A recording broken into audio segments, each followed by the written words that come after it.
اس نے جنگ کو روکا نہیں، لیکن سلام ہے قیادت مسلمین پہ، خاص طور سے رہبر معظم نے جس قیادت کا مظاہرہ کیا اور تمام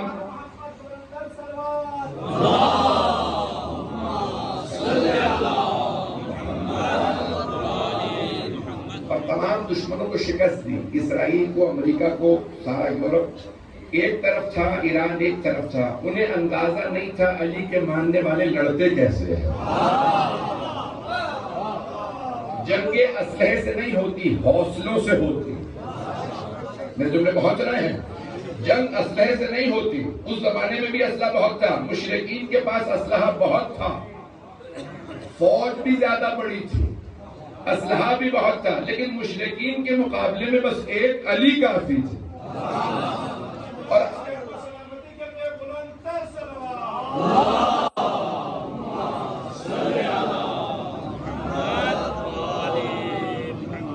اللہ نے گرامی تاریخ میں جو مولا علی علیہ السلام نے کردار ادا کیا، آج علی کے ماننے والے وہ کردار ادا کر رہے ہیں۔ مجھے نہیں معلوم یہ شعر کس کا ہے، مرحب وقت کو معلوم نہیں ہے شاید۔ مرحب آپ کے ذہنوں میں ہے نا، یہودی تھا، خیبر میں آیا تھا۔ مرحب وقت یعنی آج کا مرحب۔ چلے میں کھل کے پڑھ دیتا ہوں، آج کا نیتنیاہو۔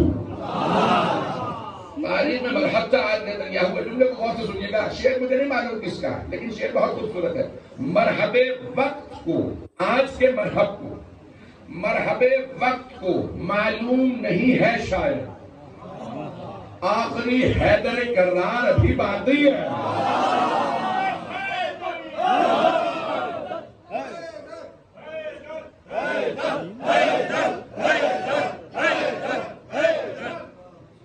ہم ایک ایسے دور سے گزر رہے ہیں، میں دو ہمارے اس وقت مناظر موجود ہیں، اتفاقاً دونوں ہی مشہد کے ہیں، دونوں ہی سید ہیں، دونوں کا ہی نام علی ہے اور دونوں ہی حسینی ہیں۔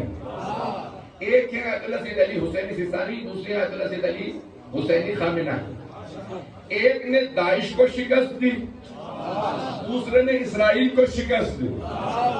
اللہ کے گرامی یاد رکھیے گا، دنیا کے اندر کبھی موت کا خطرہ ہوتا ہے نا تو دنیا چھپتی پھرتی ہے، لیکن ہمارے مراجع جمعہ پڑھانے بھی آتے ہیں تو کہتے ہیں گارڈز رک جائیں، میں اکیلا کافی ہوں۔ اللہ کے گرامی یاد رکھیے گا، ایک شرط میں پیش کر رہا ہوں، تاریخ میں مولا علی کے فضائل پڑھتے ہیں یا نہیں پڑھتے؟ مولا علی کی شجاعت کو بیان کرتے ہیں۔ ہمیں تو ایسا مرجع بھی قبول نہیں ہے جو بزدل ہو۔ ہمیں شجاعت شرط پہلی ہے، شجاعت علم کے ساتھ ساتھ شجاعت ضروری ہے۔ اللہ نے کہا ایمان کامل نہیں ہوتا جب تک شجاعت نہ ہو۔ اب علماء کرام موجود ہیں، بڑے بڑے جگہ یہاں پہ، لیکن محمود العراقی کی کتاب کا حوالہ دے دوں، انہوں نے کمالات لکھے، کہتے ہیں کہ انسان کے ایمان کے ساتھ ساتھ سخاوت اور شجاعت دونوں چیزیں شرط۔ انسان کا ایمان کامل نہیں ہوتا جب تک سخاوت نہ ہو اور جب تک شجاعت نہ ہو۔ یہ دو ایسی صفات ہیں کہ اس کے بغیر انسان کا ایمان کامل نہیں ہوتا۔ حضرت گرامی آئیے ذرا میں چند جملے پیش کر رہا ہوں، میرا گلا تنگ تو نہیں کر رہا؟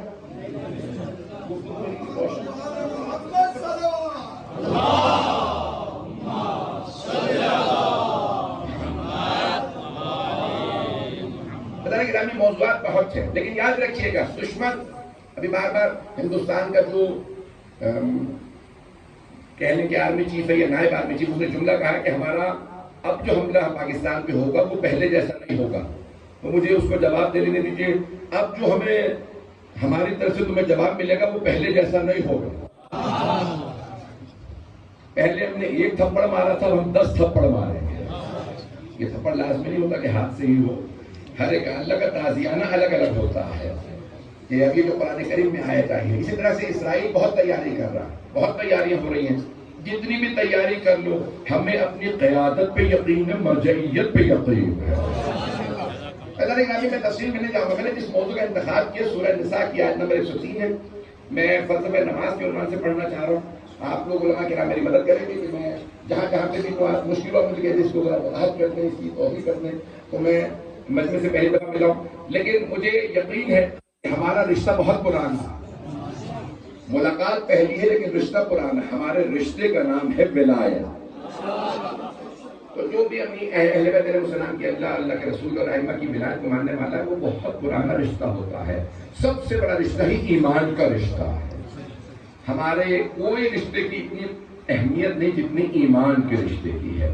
یہ اللہ نے ہمیں بھائی بھائی بنایا ہے. عزیزان گرامی جو جملے پیش کروں گا ان الصلاۃ کانت علی المؤمنین کتابا موقوتا، یہ بہت خوبصورت آیت ہے، نماز کے فریضے سے متعلق ہے، لیکن مجھے فلسفہ نماز سے پیش کرنا.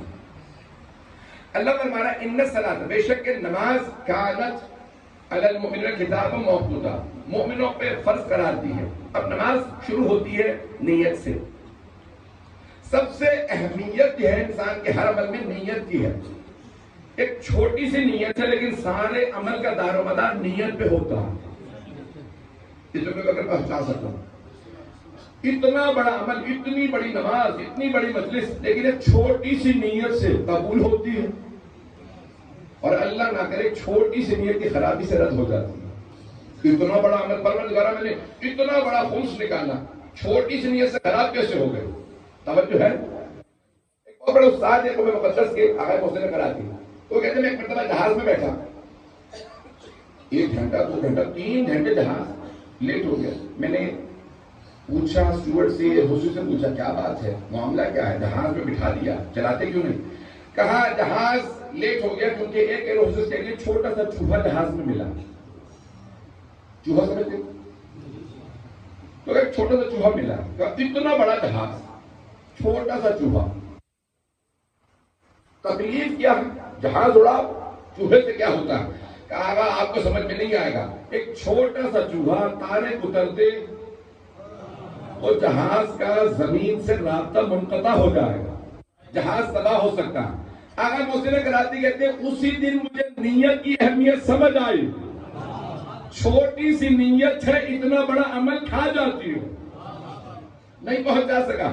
عزیزان گرامی نیتوں کو خالص رکھیں، قربت اللہ، ایسا دکھاوے میں اتنی بڑی نماز ضائع ہو جائے، میں اتنا بڑا خمس نکالوں لیکن سید کہ قبول نہیں. پہلے نیت تو صحیح کر، دکھاوا نہ کر. جب حق ادا کرے تو دوسرے کا شکر ادا کر. شکریہ آپ نے خمس قبول کیا، یہ نہیں کہ میں نے خمس نکالا میں نے احسان کیا. عزیزان گرامی چھوٹی چھوٹی چیزوں سے انسان کی، اب آپ ہی نے لوگوں نے موضوع دیا یہی پڑھوں گا. انسان کی چھوٹی سی سب سے پہلی چیز نہیں ہے. دوسری تکبیرۃ الاحرام. کیا کرتے ہیں آپ؟ دونوں نہ ہاتھ اٹھا کے، واجب نہیں ہے، سنت نبوی ہے، ہاتھوں کو اٹھا کے کہیں اللہ اکبر. بڑے بڑے جگہ علماء نے کتابیں لکھی ہیں نماز کے فلسفے پہ. امام خمینی کی کتاب ہے آداب معنوی نماز، اس کے علاوہ سر الصلاۃ ہے، آقا جوادی عاملی کتاب ہے، اور بہت سے علماء نے کتابیں لکھی ہیں. اس جملے پہ غور کر لیجیے گا. آپ اللہ نہ کرے عدالت جائیں، کورٹ جائیں گواہی دینے کے لیے تو ایک ہاتھ اٹھا کے کہتے ہیں جو کچھ کہوں گا سچ کہوں گا، سچ کے سوا کچھ نہیں کہوں گا. مولا علی فرماتے ہیں جب تم نماز میں آؤ تو دونوں ہاتھ اٹھا کے کہو اللہ اکبر، تو پھر دل سے کہنا ہاں اللہ ہی سب سے بڑا. انسان اللہ کو بڑا سمجھ کے کہے اللہ اکبر. ایسا نہ ہو کہ دل میں دنیا بسی ہو اور اللہ سے انسان کلام کر رہا ہو. سب سے پہلے اللہ کو مانے اللہ اکبر.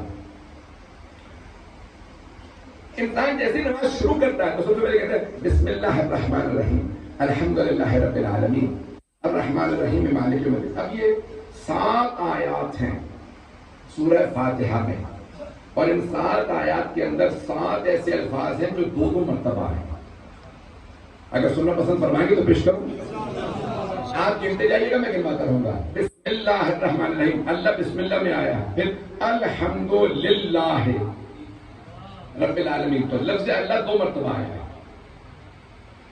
ایک لفظ 2 مرتبہ. الحمدللہ رب العالمین. الرحمن، بسم اللہ الرحمن، رحمان 2 مرتبہ آیا ہے. پھر الرحمن الرحیم، رحیم بسم اللہ الرحمن الرحیم میں بھی آیا تھا. الرحمن الرحیم وہاں پہ بھی رحیم 2 مرتبہ آیا. تو 3 لفظ ہو گئے جو 2 مرتبہ آئے ہیں. مجھے نہیں معلوم کتنے لوگ کہہ رہے ہیں. الرحمن الرحیم مالک یوم الدین ایاک نعبد و ایاک، تو لفظ ایاک 2 مرتبہ ہے. 4 الفاظ ہو گئے جو 2 مرتبہ آئے. ایاک نعبد و ایاک نستعین اہدنا الصراط المستقیم صراط الذین. لفظ صراط 2 مرتبہ آیا. توجہ رہے میرے ساتھ. تو صراط 2 مرتبہ ہے. اہدنا الصراط المستقیم صراط الذین انعمت علیہم غیر المغضوب علیہم. علیہم 2 مرتبہ آیا. غیر المغضوب علیہم ولا الضالین. غیر اللہ ایک معنی میں نہ ہمیں ان میں قرار دے جن پہ تیرا غضب ہے، نہ ان میں قرار دے جو ضالین ہیں. مولا علی سے پوچھا مولا یہ کون ہے جن پہ اللہ کا غضب آیا، کون ہے جو گمراہ ہیں؟ کہ قرآن پڑھو وہیں پہ جواب موجود ہے. وَبَاءُوا بِغَضَبٍ مِّنَ اللَّهِ. یہودیوں نے اللہ کا غضب مول لے لیا. کیسے؟ بِقَتْلِهِمُ الْأَنْبِيَاءَ. انہوں نے انبیاء کا قتل کیا. انبیاء کا، معصومین کا قتل کرنے سے عذاب آتا ہے، غضب آتا ہے.